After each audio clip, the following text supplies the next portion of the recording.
क्योंकि आपका एक लाइक हमारे लिए बहुत मायने रखता है। अपनी इच्छाओं की पूर्ति और व्रत की सफलता के लिए कमेंट बॉक्स में ओम नारायण नमः अवश्य लिखें। इस मंत्र की बहुत महिमा है और ज्येष्ठ माह में यह सबसे प्रभावशाली माना गया है। जितना संभव हो इस मंत्र को लिखें, जहां भी मौका मिले वहां बोलें। पूजा करते समय, तुलसी को जल देते समय, पीपल पर जल चढ़ाते समय, स्नान करते समय, हर पल बस यही मंत्र दोहराएं। कमेंट में भी ओम नारायण नमः जरूर लिखें। अगर आपने निर्जला एकादशी का व्रत रखा है तो इस मंत्र का जितना अधिक उच्चारण करेंगे या लिखेंगे उतना ही अधिक पुण्य आपको मिलेगा। यह कोई नई बात नहीं है, बल्कि पद्म पुराण में इसका विस्तार से उल्लेख मिलता है। तो आइए भक्तों, अब हम जानकारी शुरू करते हैं और बात करते हैं आने वाली एकादशी के बारे में, जो कृष्ण पक्ष की एकादशी होगी और जिसे निर्जला एकादशी कहा जाता है। यह व्रत आपके जीवन का दुर्भाग्य मिटाने की शक्ति रखता है। अगर हम पुराने ग्रंथों की बात करें तो इस एकादशी को सबसे अधिक पुण्य देने वाली एकादशी बताया गया है। जैसे पुराणों में सबसे बड़ा दान कन्यादान को माना गया है, वैसे ही इस एकादशी का व्रत हजारों कन्यादानों के बराबर पुण्य देता है। हमारे सनातन धर्म में अन्नदान को भी सबसे बड़ा दान माना गया है, क्योंकि इससे देवता, पितर और इंसान तीनों को प्रसन्न किया जा सकता है। लेकिन एकादशी का व्रत करने से वही फल मिल जाता है जो कई बड़े दान देने से मिलता है। इसलिए मैं आपको यही कहूंगा कि इस दिन पूरी श्रद्धा से व्रत कीजिए, भगवान की पूजा कीजिए, कथा सुनिए और नियम से उपवास रखिए। यह व्रत न केवल इस जीवन के संकटों को दूर करेगा, बल्कि परलोक में भी आपका साथ देगा। यह ऐसा व्रत है जो दोनों लोकों में फल देने वाला है। यदि आप इसे पूरे विधि विधान से करते हैं तो आपके जीवन में छाया दुर्भाग्य दूर हो सकता है। चाहे आर्थिक परेशानी हो, शारीरिक तकलीफ हो, मानसिक तनाव या घर में कलह चल रही हो, व्यापार और नौकरी में रुकावट हो, जो भी समस्या हो, इस निर्जला एकादशी का व्रत नियम पूर्वक करें, उसका समाधान जरूर मिलेगा। इसके नियम अन्य निर्जला एकादशियों से थोड़ा अलग होते हैं। अर्जुन नियम क्या है यह आपको हम बताएंगे और कोई भी बात हम अपनी तरफ से नहीं कहेंगे, बल्कि जो पुराणों में लिखा है वही आपके सामने प्रस्तुत करेंगे। अब बात करते हैं कि इस निर्जला एकादशी की पूजा कैसे करनी है, इसके नियम क्या हैं और इसका पालन कब से करना है। जो भी श्रद्धालु इस व्रत को करने जा रहे हैं उन्हें दशमी तिथि से ही कुछ चीजों का त्याग कर देना चाहिए। जैसे कि कांसे के बर्तनों में भोजन करना, इसे दशमी से ही बंद कर दें। मांस, मसूर की दाल, चने की दाल, हरी पत्तेदार सब्जियां, गोंडे और चने का साग, ये सब भी नहीं खाने चाहिए। शहद का प्रयोग वर्जित है। अब आप सोचेंगे कि पंचामृत में शहद नहीं डालेंगे तो क्या करेंगे, तो उसकी जगह आप गंगा जल मिला सकते हैं। इसके अलावा दशमी तिथि से ही दूसरों का बनाया भोजन न करें और 2 बार भोजन करने से बचें। भोजन केवल 1 बार करें और दोपहर के बाद कुछ न खाएं। ब्रह्मचर्य का पालन दशमी से ही करना शुरू कर दें। निर्जला एकादशी के दिन पान, गुटखा, तंबाकू जैसी चीजें बिल्कुल न खाएं।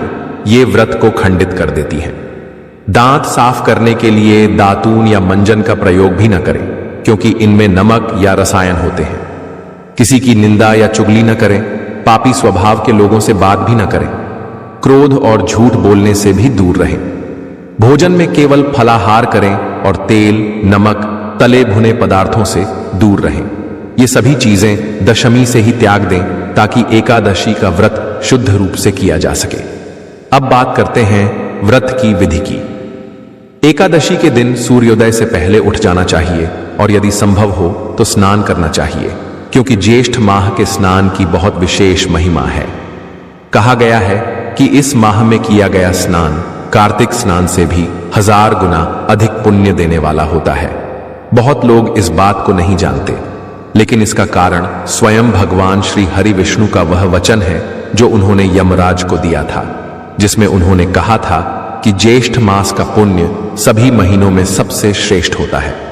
यदि आप कार्तिक स्नान या कार्तिक मास को सबसे श्रेष्ठ मानते हैं तो यह आपकी भूल हो सकती है। एक बार उस वीडियो को जरूर सुनिए जिसमें हमने पद्म पुराण से स्पष्ट विवरण आपके लिए निकाला है। जिसमें भगवान विष्णु स्वयं इस मास की महिमा का वर्णन करते हैं और बताते हैं कि क्यों इस मास की जानकारी आज के समय में लोगों को कम होती जा रही है। कलयुग में अधिकतर लोग इस मास की विशेषता को नहीं जानते, न ही इसके महत्व को समझ पा रहे हैं। इसका असली कारण क्या है, यह बात उस वीडियो को सुनने से ही स्पष्ट होगी। लेकिन अगर आपने इस वीडियो के माध्यम से इस मास की महिमा को समझ लिया तो फिर आप इसे छोड़ नहीं पाएंगे।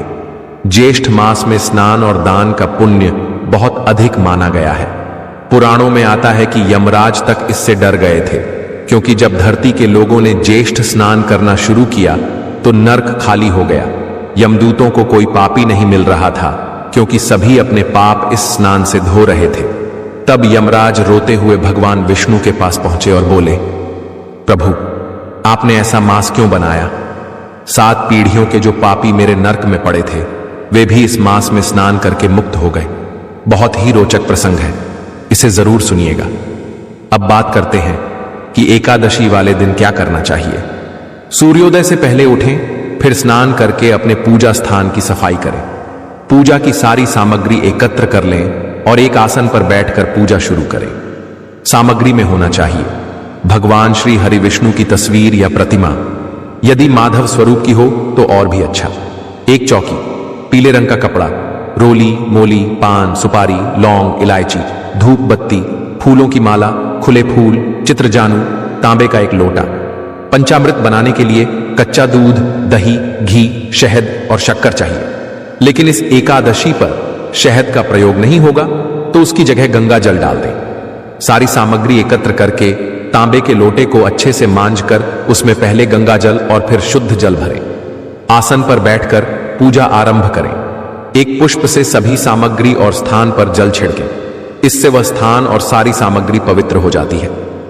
जल छिड़कते समय यह मंत्र बोलें, ओम अपवित्रः पवित्रो व सर्वावस्थां गतोऽपि वा यस्मृत पुंडरीकाक्षम स बाह्याभ्यंतरः शुचिः। इस प्रकार से अपने पवित्रीकरण किया है, शुद्धिकरण किया है। अब भगवान को विराजमान करना है। उससे पहले अपने हाथ धो लीजिए। दाएं हाथ और पैर में थोड़ा जल लीजिए और धो लीजिए। फिर भगवान की स्थापना कीजिए। चौकी पर पीला वस्त्र बिछाइए। अगर पीला कपड़ा है तो और अच्छा रहेगा। भगवान को स्थापित करने से पहले प्रार्थना करें कि हे प्रभु, हे परमात्मा, हम आपको सादर आमंत्रित कर रहे हैं, कृपया हमारे पूजा स्थल पर विराजमान हो जाइए। अब भगवान की तस्वीर या मूर्ति को प्रेम से स्थापित कर दें। यह भावना रखें कि आपने भगवान को फूल के रूप में आसन दिया और वह आकर वहां विराजमान हो गए। जिनके पास चौकी नहीं है वे किसी और साफ स्थान पर भी यह कर सकते हैं। अगर आप जमीन पर ही पूजा कर रहे हैं तो उस स्थान को अच्छे से साफ करें। चाहे घर कच्चा हो या पक्का, सफाई जरूरी है। भगवान के लिए वहां फूल रखकर आसन दें और तस्वीर या मूर्ति को स्थापित करें। भगवान को स्थान से कोई अंतर नहीं पड़ता, उन्हें भाव से पूजा चाहिए। जो उन्हें श्रद्धा से पूजता है उसके लिए पूजा का स्थान छोटा या बड़ा होने से फर्क नहीं पड़ता। अब भगवान के सामने दीपक रखें। घी का दीपक हो तो अच्छा है। दीपक के नीचे भी एक छोटा आसन दें। दीपक या धूप को सीधे जमीन पर न रखें। फिर दीपक और धूप जलाएं। अब व्रत का संकल्प लें। इसके लिए सीधे हाथ में जल लें और साथ में एक सिक्का रखें। फिर 3 बार बोले, ओम श्री विष्णु, ओम श्री विष्णु, ओम श्री विष्णु। इसके बाद अपना नाम, गोत्र, स्थान, मकान नंबर, क्षेत्र और शहर का नाम लें। बोले कि मैं, अपना नाम बोले, गोत्र बोले। वैशाख मास की कृष्ण पक्ष की एकादशी तिथि पर सौभाग्य, सुख, समृद्धि और पापों से मुक्ति की कामना से भगवान विष्णु के चरणों में यह व्रत अर्पित करती हूं। अब हाथ जोड़कर नमस्कार करें और भगवान का पूजन शुरू करें। पूजा के लिए भगवान के सामने एक थाली या कटोरी रखें जिसमें पूजा की सामग्री अर्पित करेंगे। सबसे पहले भगवान को पद्य और आचमन अर्पित करें। पद्य के लिए 1 चम्मच जल अर्पित करें और मंत्र बोलें, ओम भूर्भुवः स्वः श्री माधवाय वैष्णवाय नमः पद्यम समर्पयामि। इस प्रकार भगवान माधव का पूजन आरंभ करें। भगवान के माधव स्वरूप का पूजन कर रहे हैं। ओम भूर्भुवः स्वः नारायण नमः कहते हुए 1 चम्मच जल परमात्मा को अर्पित कीजिए। अब भगवान को स्नान कराना है। पहले 1 चम्मच जल चढ़ाएं, फिर पंचामृत स्नान करें। पंचामृत में कच्चा दूध, दही, घी, शक्कर और शहद के स्थान पर गंगा जल मिला सकते हैं। ओम भूर्भुवः श्री माधवाय नमः कहते हुए पंचामृत अर्पित कीजिए। इसके बाद शुद्ध जल से स्नान कराएं।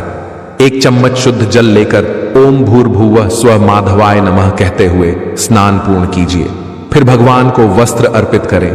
वस्त्र के लिए कोई साफ पीला कपड़े का टुकड़ा अर्पण करें। ओम भूर्भुवः स्व वस्त्रम समर्पयामि कहते हुए वस्त्र अर्पित करें। अब भगवान को चंदन का तिलक लगाएं। चंदन अंगुली पर लेकर ओम भूर्भुवः नमः कहते हुए भगवान को तिलक करें। फिर पुष्प या पुष्पमाला अर्पण करें। इसके बाद धूप और दीप अर्पण करें। दीपक में घी डालकर जलाएं और ओम भूर्भुवः स्व दीपम समर्पयामि श्री नारायणाय नमः कहते हुए अर्पण करें। फिर नैवेद्य अर्पित करें। अगर फल या मिठाई है तो वह अर्पित करें, नहीं तो मिश्री या सूखे मेवे चढ़ा सकते हैं। अब अजमानी अर्पित करें। 1 चम्मच जल लेकर ओम भूर्भुवः स्वः नारायणाय नमः कहते हुए अर्पित करें। फिर तांबूल अर्पित करें। पान के पत्ते में 2 लौंग, 2 इलायची और 1 सुपारी रखें और उसे भगवान को समर्पित करें। इसके बाद दक्षिणा अर्पित करें। कोई भी सिक्का लेकर ओम भूर्भुवः स्वः नारायणाय नमः कहते हुए भगवान को अर्पित करें। फिर हाथ जोड़कर भगवान को प्रणाम करें। उनसे प्रार्थना करें कि हे प्रभु, आज हमने एकादशी व्रत और पूजन किया है, कृपया इसे स्वीकार करें और हमें इस व्रत को सही ढंग से करने की शक्ति प्रदान करें। अब आप एकादशी की कथा सुनें। ध्यान रखें कि हर एकादशी की अलग कथा होती है, इसलिए सही कथा ही सुननी चाहिए। YouTube पर बहुत से चैनल गलत जानकारी फैला सकते हैं, इसीलिए सही चैनल चुनें। जिस चैनल पर आप यह वीडियो देख रहे हैं वह ज्ञानवर्धक टेल्स है, जहां शुद्ध और प्रमाणिक कथाएं शेयर की जाती हैं। इसीलिए एकादशी की कथा सुनने के लिए इस चैनल को अवश्य सब्सक्राइब करें। अगर नए हैं तो और बेल आइकन के निशान को जरूर दबाइएगा, तभी आपको हमारी सभी वीडियो मिल पाएंगी। जब आप सब्सक्राइब करेंगे तो 1 घंटी का निशान दिखेगा, उसे दबाना ना भूलें, नहीं तो वीडियो आपसे छूट सकते हैं। साथ ही विष्णु सहस्त्रनाम, नारायण कवच और एकादशी की कथा जरूर सुने। ये तीनों ही हम हर एकादशी पर अपलोड करते हैं, जिनका लाभ आप जरूर उठाएं। इसके बाद भगवान की आरती करें और पूरे दिन व्रत के नियमों का पालन करें। हमने पहले बताया है कि व्रत वाले दिन सोना नहीं चाहिए और पारण वाले दिन सूर्योदय से पहले उठना चाहिए। उठकर स्नान करें, साफ वस्त्र पहने और पारण की पूजा करें। फिर पुष्पांजलि अर्पित करें, जो क्षमा प्रार्थना होती है, जिससे पूजन पूर्णता को प्राप्त होता है। भगवान को पारण का भोग लगाएं, ब्राह्मण को दान दें और पूरे दिन व्रत का पालन करें। जो बातें वीडियो में बताई गई हैं उन्हें जरूर ध्यान से सुनिए। अब जानते हैं कि व्रत कब करना है और पारण कब करना है। निर्जला एकादशी 2025 का व्रत 6 जून शुक्रवार को मनाया जाएगा, जो कि स्मार्त परंपरा के अनुसार है। वहीं वैष्णव परंपरा के अनुसार यह व्रत 7 जून शनिवार को रखा जाएगा। एकादशी तिथि 6 जून को सुबह 2:15 पर शुरू होगी और 7 जून को सुबह 4:47 पर समाप्त होगी। स्मार्त संप्रदाय के लोग 6 जून को व्रत रखेंगे और वैष्णव संप्रदाय के लोग 7 जून को। स्मार्त व्रत का पारण 8 जून को दोपहर 1:40 से 4:30 बजे के बीच करना चाहिए। वहीं वैष्णव व्रत का पारण 9 जून को सुबह 5:23 से 7:30 बजे के बीच होगा। पारण हरिवासर के बाद किया जाता है, जो 7 जून को सुबह 11:25 तक समाप्त होगा। अब बात करते हैं अभिजीत मुहूर्त की। यह हर दिन सूर्योदय के लगभग 24 से 48 मिनट बाद तक का समय होता है, जो बहुत शुभ माना जाता है। निर्जला एकादशी के दिन इस मुहूर्त में भगवान विष्णु की पूजा करने से विशेष फल मिलता है। यह व्रत सभी एकादशियों में सबसे कठिन माना गया है, क्योंकि इसमें जल और अन्न दोनों का त्याग होता है। इसे करने से साल भर की सभी एकादशियों का पुण्य प्राप्त होता है। महाभारत के अनुसार भीमसेन ने भी इस व्रत को रखा था, इसलिए इसे भीमसेनी एकादशी भी कहा जाता है। इस दिन भगवान विष्णु की पूजा, व्रत, दान और भजन कीर्तन से सारे पाप नष्ट हो जाते हैं और मोक्ष की प्राप्ति होती है। इस व्रत को जरूर करें, यह आपके लिए बहुत ही शुभ रहेगा। यदि यह जानकारी आपको थोड़ी भी उपयोगी लगी हो तो कृपया वीडियो को लाइक करें, क्योंकि आपका एक लाइक हमारे लिए बहुत मायने रखता है।